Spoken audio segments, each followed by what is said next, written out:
அனைவருக்கும் வணக்கம்.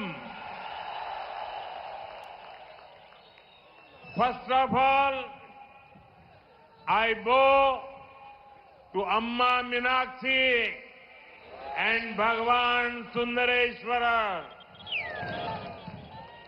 This is Pandya Nadu, the land of Viram.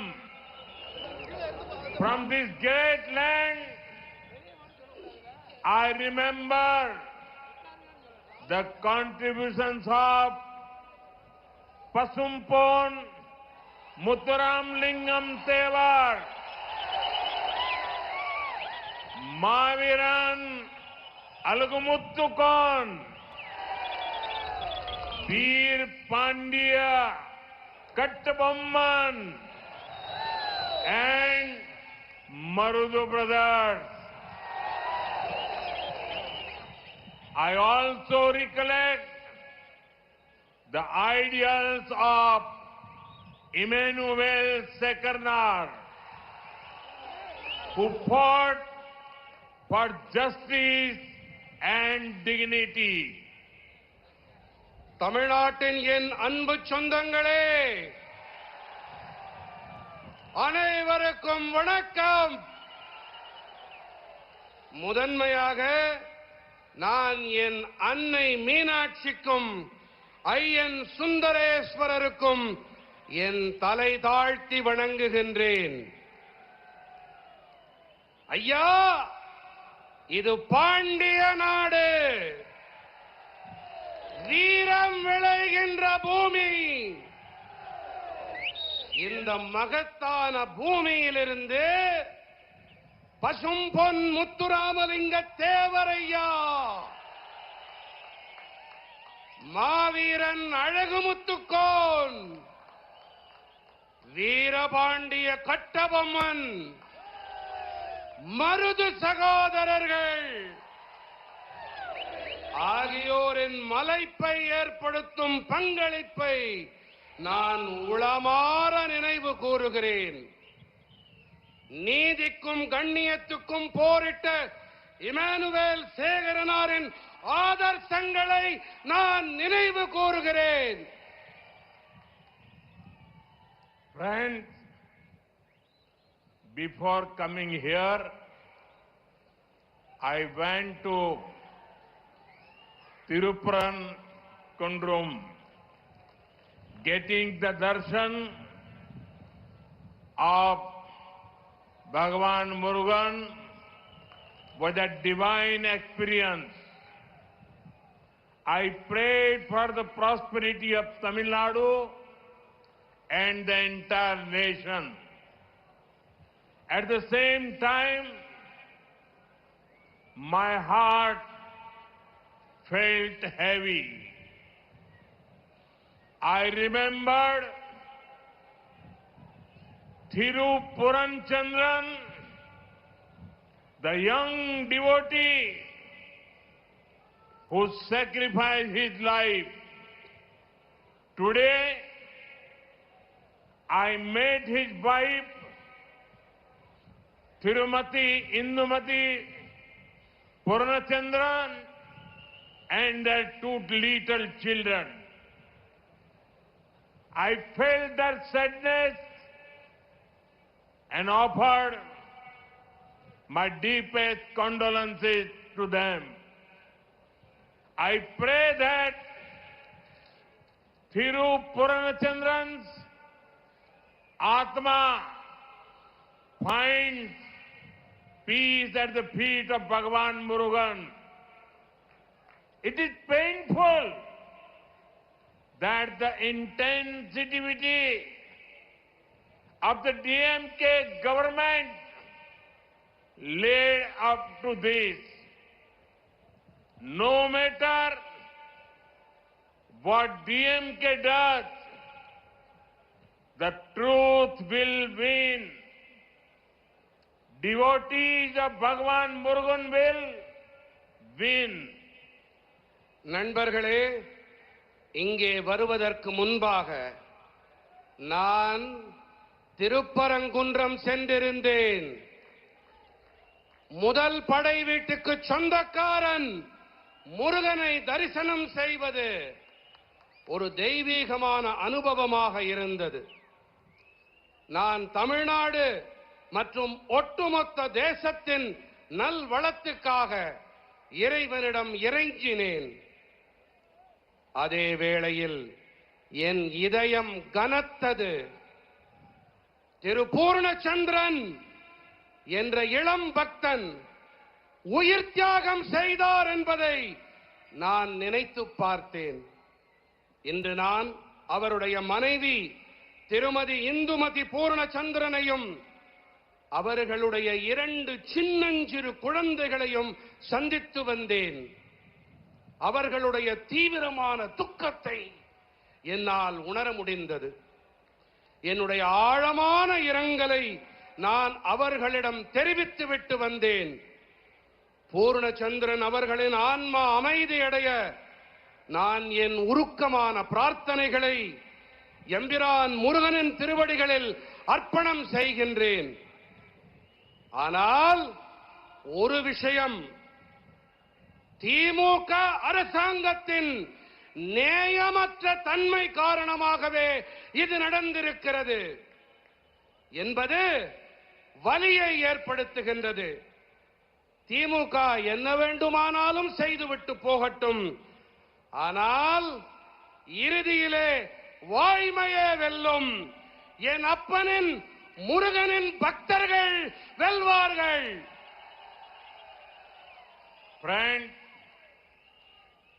Madurai is known for the sweetness of Tamil and the fragrance of Malligaipu. The love you are showering upon me here reminds me of my visit to Malaysia last month. The affection I received from my Tamil sisters and brothers there was exceptional. To support Tamil culture there, we have already established the Tiruvalluvar chair at the University of Malay. Now we are also setting up Tiruvalluvar Center there.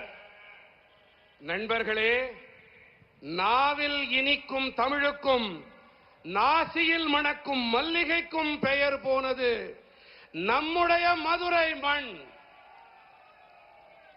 எனதருமை மதுரை சொந்தங்களே, நீங்கள் இங்கே என் மீது பொழிகின்ற இந்த பேரன்பு மலேசியாவிற்கு நான் கடந்த மாதம் சென்றிருந்ததை எனக்கு நினைவூட்டுகின்றது.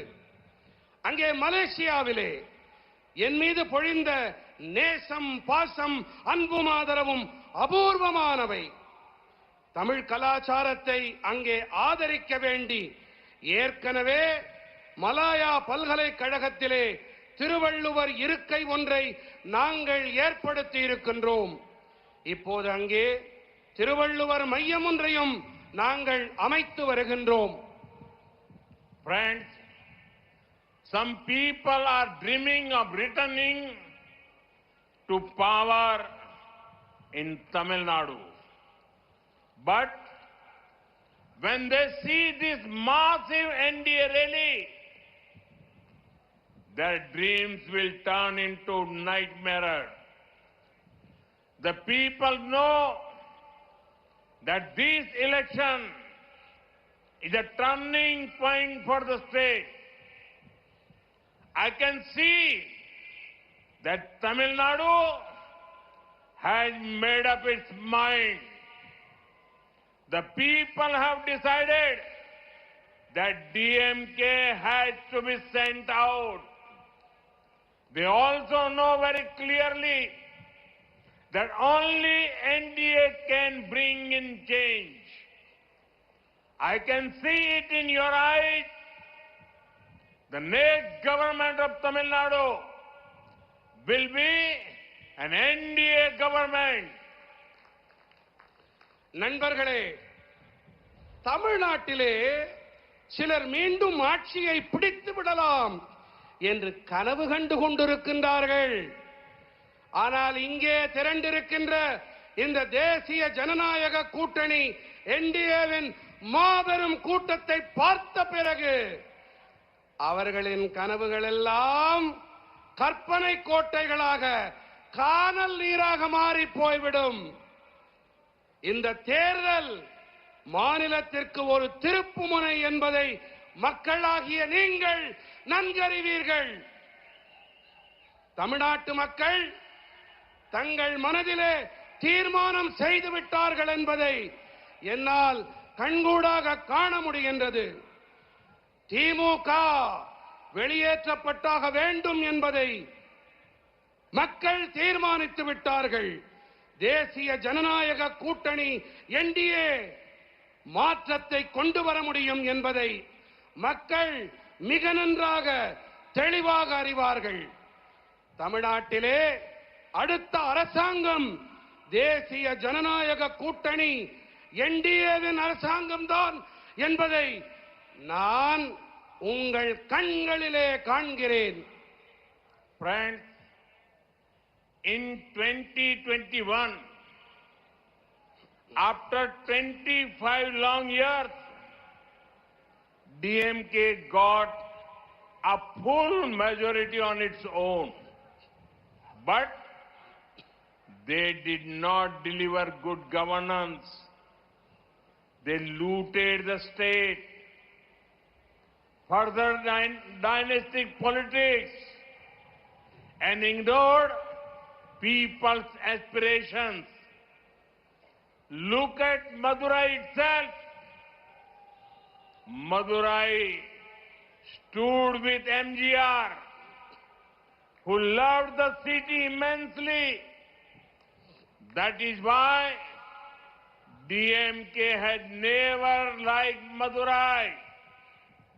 DMK brought mafia-style politics to Madurai. They gave bad roads, poor drainage, and lack of waste management. They took Madurai to the bottom of national ranking in cleanliness. Even the DMK mayor of Madurai had to resign due to corruption. This is their model. Money for themselves. Problems for the people. நண்பர்களே, 2021 ஆண்டிலே 25 ஆண்டு காலம் நீண்ட காலத்திற்கு பிறகு தமிழ்நாட்டின் மக்கள் திமுகவிற்கு ஆதரவாக முழு பெரும்பான்மையை அளித்தார்கள். ஆனால் நல்லாளுகையை அவர்களால் அளிக்க முடியவில்லை. அவர்கள் மாநிலத்தை கொள்ளையடித்தார்கள்.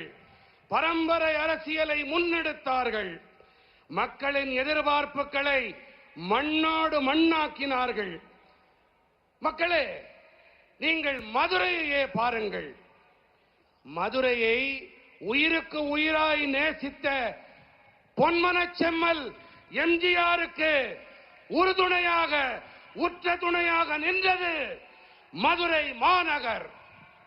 ஆகையால் தான் திமுகவிற்கு மதுரை என்றால் வேப்பங்காயாக இருந்து வந்திருக்கிறது.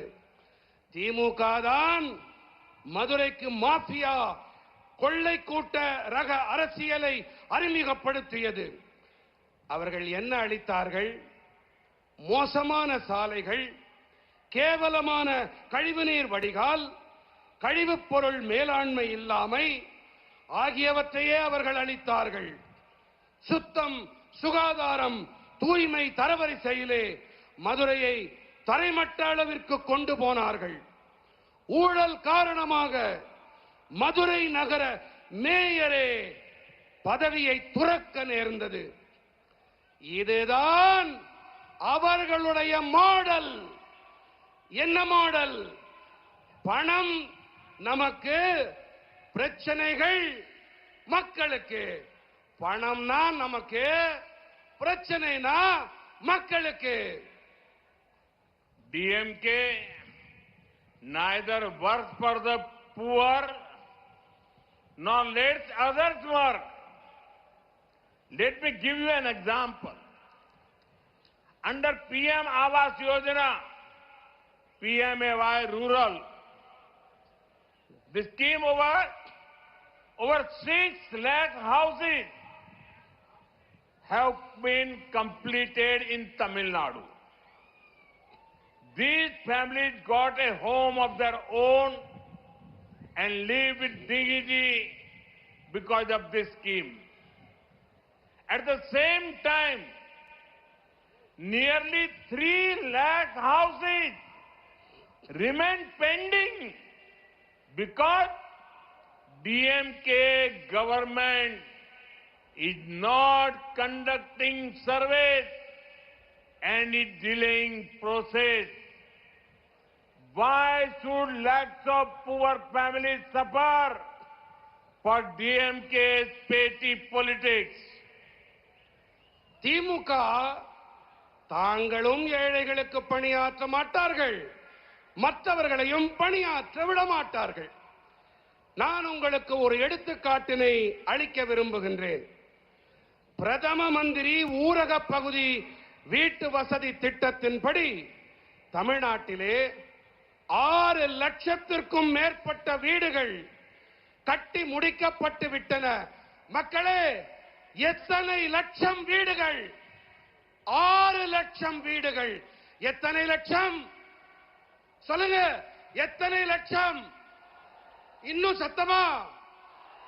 6 லட்சத்திற்கும் மேற்பட்ட வீடுகள் கட்டி முடிக்கப்பட்டு விட்டன. இந்த திட்டம் காரணமாக குடும்பங்களுக்கு சொந்தமாக கௌரவமாக வாழ ஒரு வீடு கிடைத்திருக்கிறது. அதே வேளையில் 3 லட்சம் வீடுகள் இன்னும் முடிக்கப்படாமலேயே இருக்கின்றது. ஏன் தெரியுமா?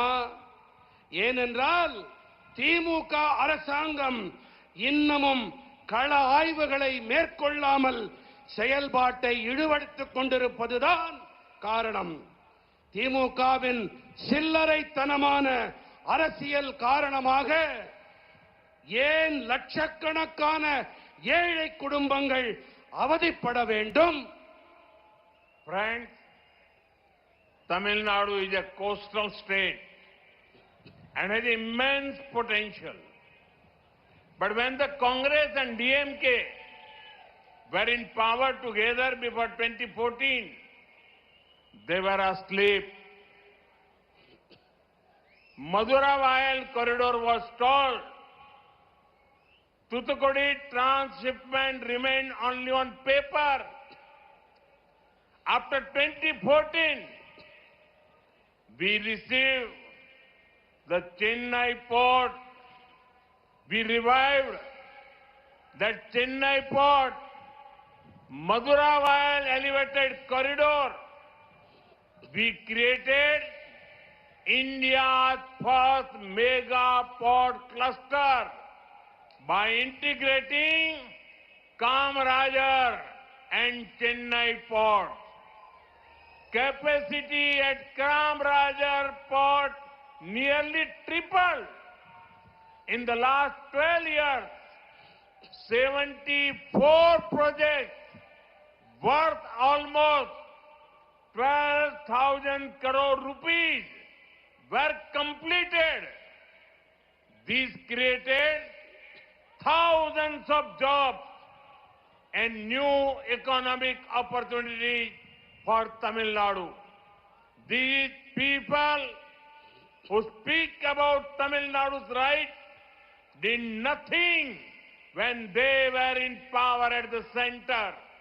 நண்பர்களே, தமிழ்நாடு ஒரு கரைப்பகுதி மாநிலம். இங்கே அளவில்லாத சாத்தியக்கூறுகள் இருக்கின்றன. ஆனால் காங்கிரசும் திமுகவும் 2014ஆம் ஆண்டுக்கு முன்னால் கூட்டாட்சி நடத்திய போது இவர்கள் ஆழ்ந்த உறக்கத்திலே இருந்தார்கள். மதுரவாயல் இடைவழி நிறுத்தி வைக்கப்பட்டிருந்தது. தூத்துக்குடி கப்பல் சரக்கு இடைவழி மாற்று திட்டம் திட்டமாக மட்டுமே இருந்தது. 2014ஆம் ஆண்டிற்கு பிறகு நாங்கள் தான் சென்னை துறைமுகம் மதுரவாயல் உயர்த்தப்பட்ட இடைவழியை புதுப்பித்தோம். மேலும் காமராஜர் மற்றும் சென்னை துறைமுகங்களை ஒருங்கிணைத்ததன் வாயிலாக இந்தியாவின் முதல் மெகா துறைமுக தொகுப்பை நாம் தாம் உருவாக்கினோம். காமராஜர் துறைமுகத்தின் திறன் கிட்டத்தட்ட 3 மடங்கானது. கடந்த 12 ஆண்டுகளிலே சுமார் 12,000 கோடி ரூபாய் பெறுமானமுள்ள 74 திட்டங்கள் நிறைவேற்றப்பட்டிருக்கின்றன. இதன் காரணமாக தமிழ்நாட்டிலே ஆயிரக்கணக்கான வேலை வாய்ப்புகளும் புதிய பொருளாதார சந்தர்ப்பங்களும் ஏற்படுத்தப்பட்டிருக்கின்றன. தமிழ்நாட்டின் உரிமைகள் பற்றி வாய் கிழிய பேசுகின்றார்களே, இவர்கள் மத்தியிலே ஆட்சியிலே இருந்தபோது ஒன்றுமே செய்யவில்லையே. Friends, the old Pamban bridge to Rameswaram stood for over 100 years.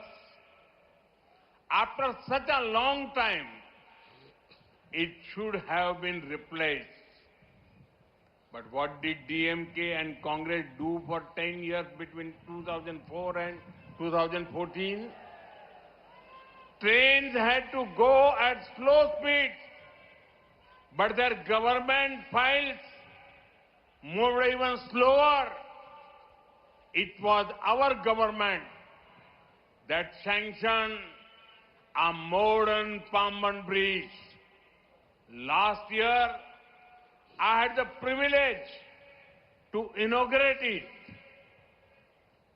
We showed speed in our work, and now trains can also move faster.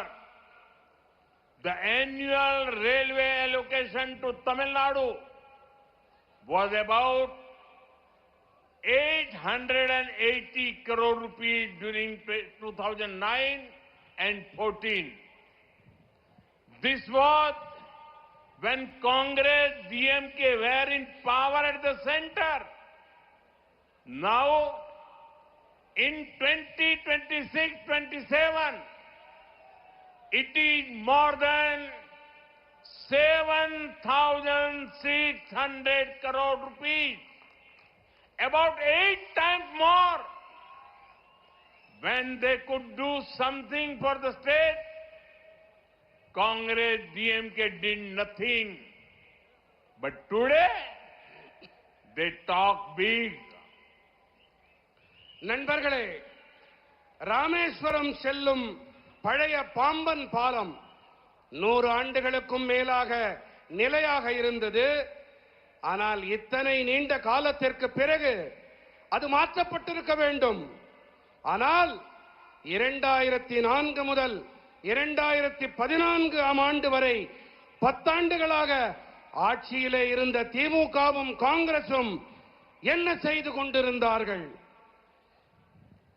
ரயில்கள் பாலத்தை மெதுவாக கடக்க வேண்டியிருந்தது என்றால் அவர்களின் அரசாங்க கோப்புகள் அதைவிட மெதுவாக கடந்து கொண்டிருந்தன. நம்முடைய அரசாங்கம் தான் தற்போதைய நவீன பாம்பன் பாலத்திற்கு ஒப்புதல் அளித்தது. கடந்த ஆண்டு இதனை தொடக்கி வைக்கும் பேறு எனக்கு கிடைத்தது. நாங்கள் வேலையிலே வேகத்தை காட்டினோம். இதன் காரணமாக இப்போது ரயில்களால் வேகமாக பயணிக்க முடிகின்றது. 2009-14 ஆண்டிலே தமிழ்நாட்டிற்கு வருடாந்திர ரயில்வேயின் நிதி ஒதுக்கீடு சுமார் 880 கோடி ரூபாய். மத்தியிலே காங்கிரசும் திமுகவும் ஆட்சி செய்த போது இருந்த நிலைமை இதுதான். ஆனால் இப்போது 2026-27 இது 7,600 கோடி ரூபாய், 8 மடங்கு அதிகம். நீங்க தான் சொல்லணும், எத்தனை மடங்கு அதிகம்? இன்னும் காதல உடலையா யாருக்கும்? 8 மடங்கு அதிகம். மாநிலத்திற்கு நல்லது ஏதாவது செய்ய முடிந்த காலத்திலே இந்த காங்கிரஸ் திமுக காரர்கள் ஒன்றுமே செய்யவில்லை. ஆனால் இன்றைக்கு வாய்கிழிய பேசுகிறார்கள், கூப்பாடு போடுகிறார்கள்.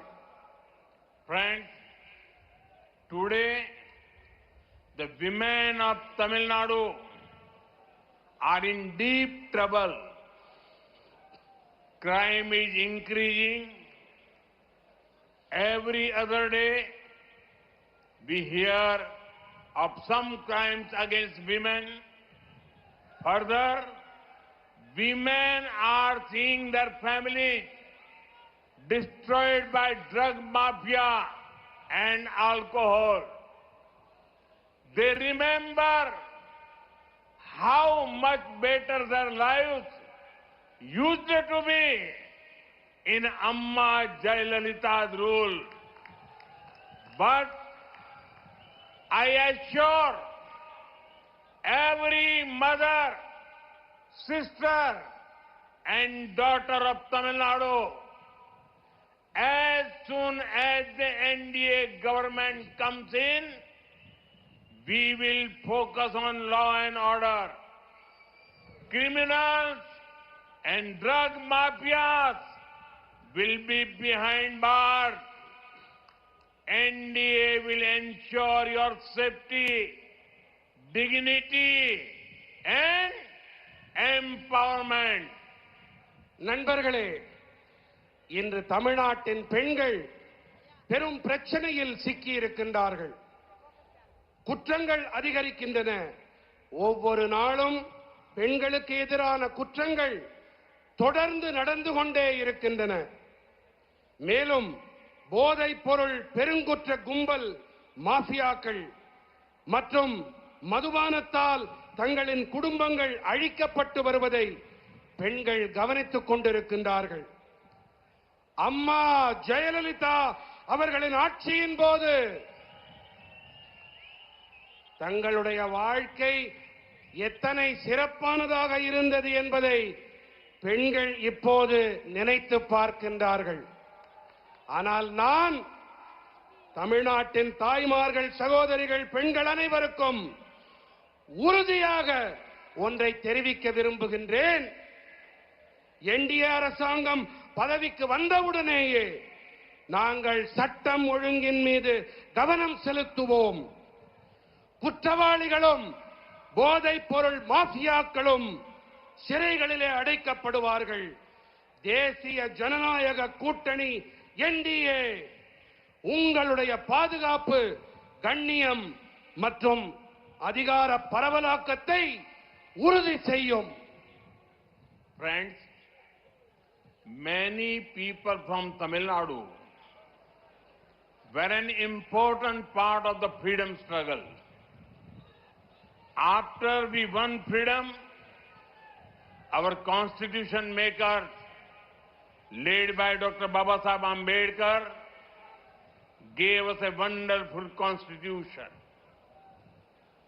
It lays the foundation for a strong democracy where everyone is equal.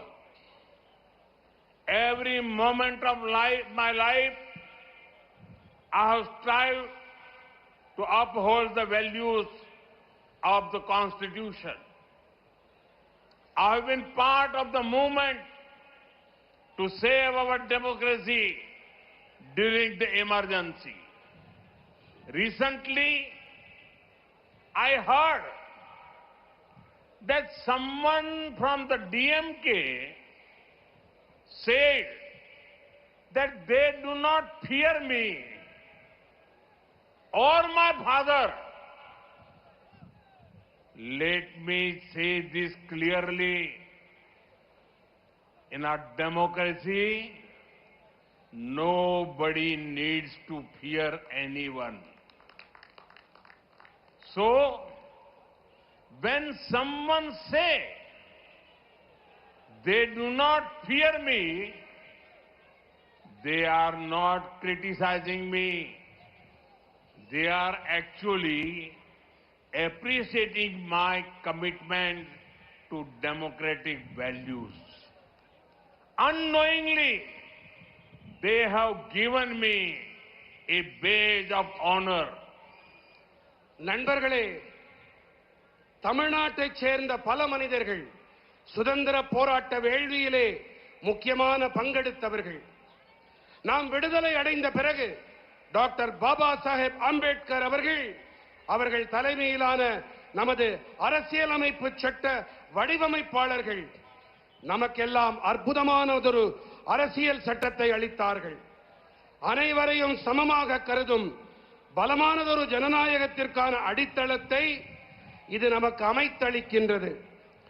என் வாழ்வின் ஒவ்வொரு கணத்திலும் அரசியல் சட்டத்தின் நன்மதிப்புகளை உயர்த்தி பிடிக்க நான் கடமையாற்றி வந்திருக்கின்றேன்.